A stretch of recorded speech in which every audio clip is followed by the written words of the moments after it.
Magandang oras mga kababayan, mga katiyats. Good news na naman dahil nahikayat ni PBBM si Elon Musk, ang pinakamayamang tao sa buong mundo ngayon.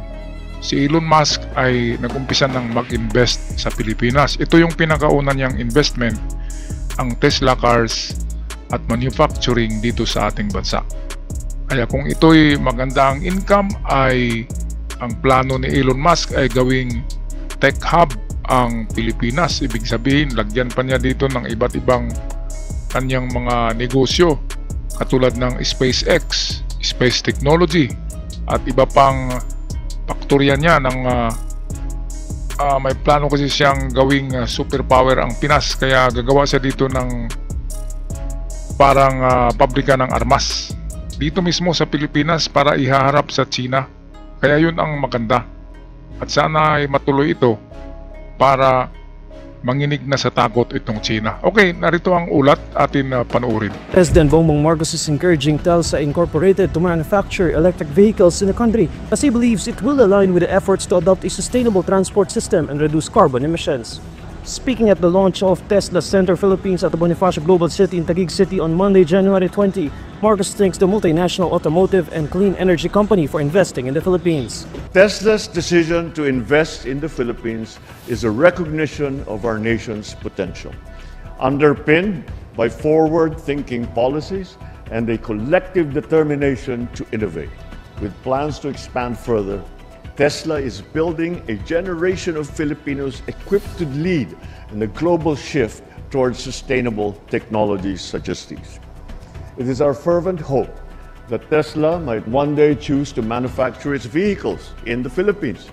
In the ceremony, Marcos visited the newly completed 1,900 square meter Tesla Center, which features a showroom, service and delivery center, headquarters, main office, and charging stations for electric vehicles. He also inspected the two initial vehicle offerings at the center, the Model Y and the Model 3.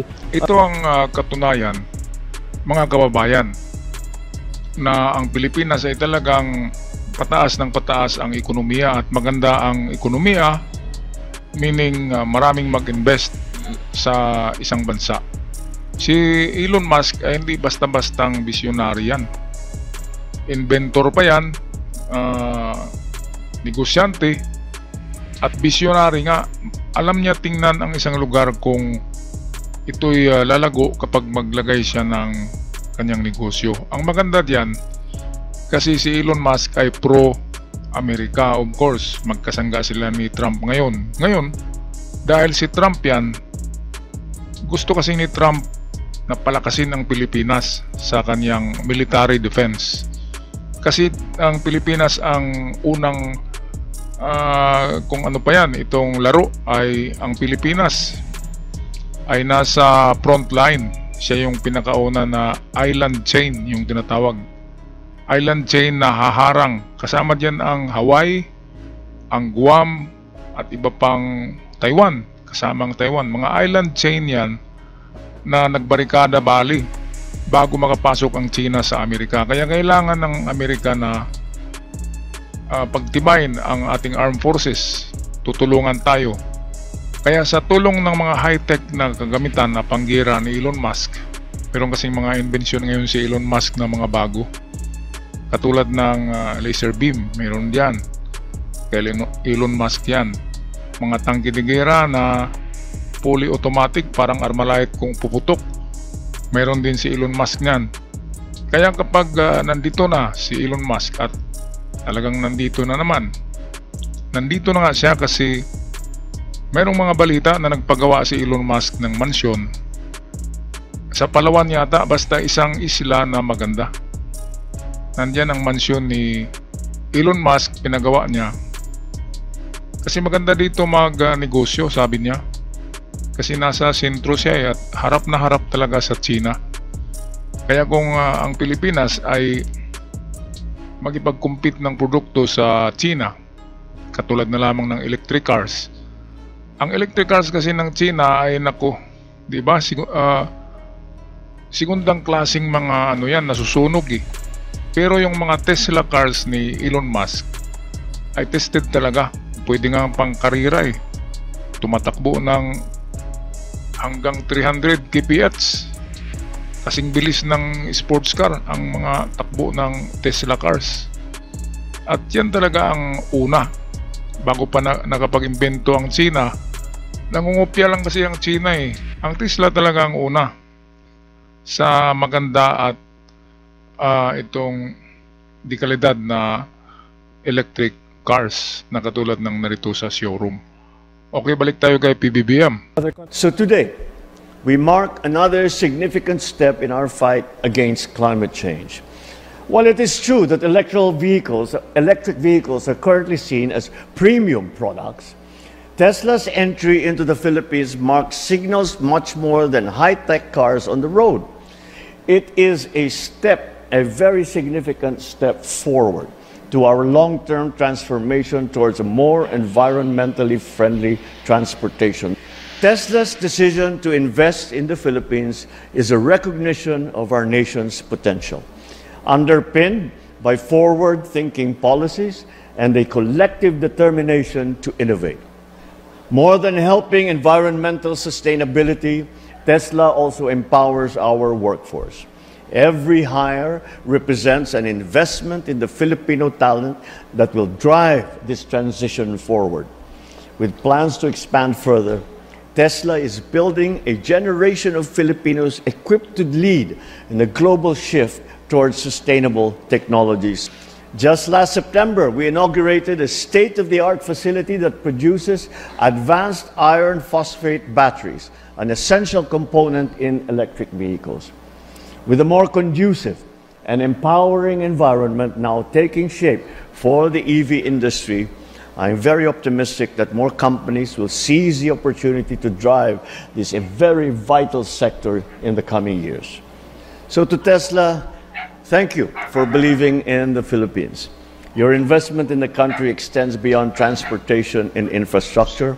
It is in the people and potential of the country.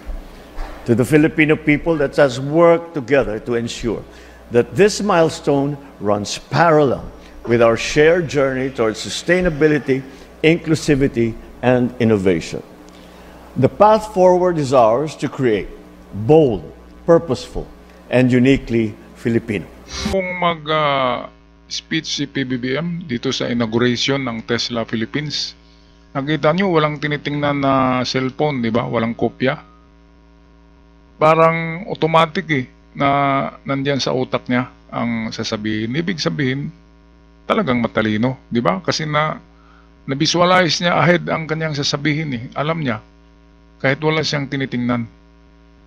Kaya yan ang mga sinyalis ng mga genius na mga tao, katulad ng kanyang ama. Ganon din mag-speech ang Pangulong Marcos na yung ama niya noon.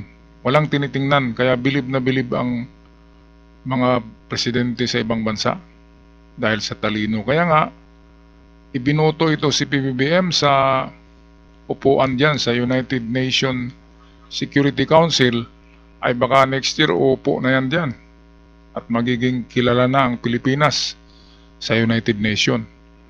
At ito itong Tesla na pag-aari ni Elon Musk, isa lang to sa kanyang mga negosyo. Napakaraming negosyo ito na tao.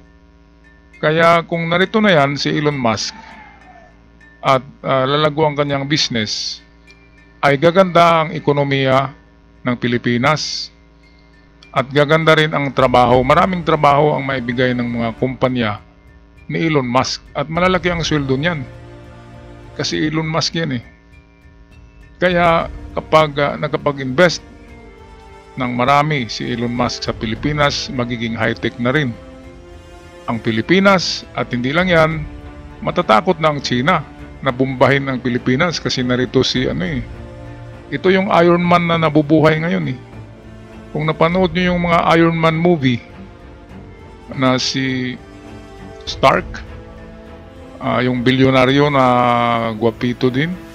So katulad na talaga ito si Elon Musk. Parang si Iron Man ito Kulang na lang nito yung Iron Man suit na lumilipad. Pero sa mga inbensyon, ganun na Sa kayaman, ganun na. Kaya ito yung Iron Man na nabubuhay in real life. Kaya sino bang tatarget sa lugar na nakatira si Iron Man? Si Elon Musk. Grabe na yan Ang technology niyan, merong mga satellite yan. Kung lalagyan niya ng laser beam yung satellite, ipuntirya doon sa China. Patay ang China. At hindi lang yan. Marunong mag-hack itong si Elon Musk ng mga computer. Ang mga internet. Kasi meron nga siyang mga sariling satellite eh. Pwedeng i-hack niya yung China. Kaya wag niyang galawin ang lugar kung nariyan si Elon Musk. Kasi mayayari talaga siya. Ang dami-daming satellite ni Elon Musk diyan sa kalawakan. Kaya nga siya yung tinuha ni Trump na parang parang right hand ni Trump maliban sa Vice President. Kasi magaling na tao itong si Elon Musk.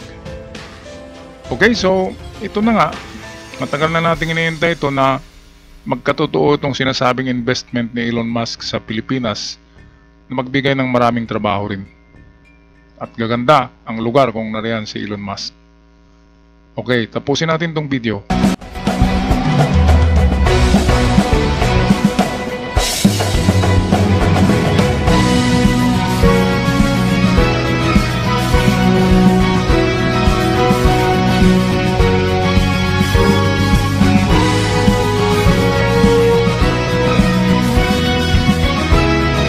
So ito yung mga electric vehicle na chargeable ito.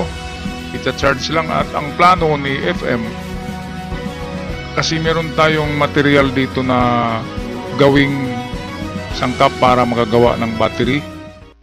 Kaya sabi ni PBBM ay talagang match ang Tesla cars kasi pwede na tayong mag-produce ng battery kapag meron ng magmimina nito at merong mag-invest na company para sa pagmimina ng battery para dyan sa ganyang klaseng mga electric cars. Kaya kudos kay PBBM at kay Elon Musk. Dalawang mga genius ito, dalawang matalino. At baka matulad kay Trump, di ba? Kapag nasa likod ni PBBM si Elon Musk ay napakatibay yan na alyansa. Alright, hanggang sa muli. Ako'y magpaalam na. God bless the Philippines. At ingat kayong lahat. Huwag kalimutan mag-subscribe sa ating channel para palagi kayong updated.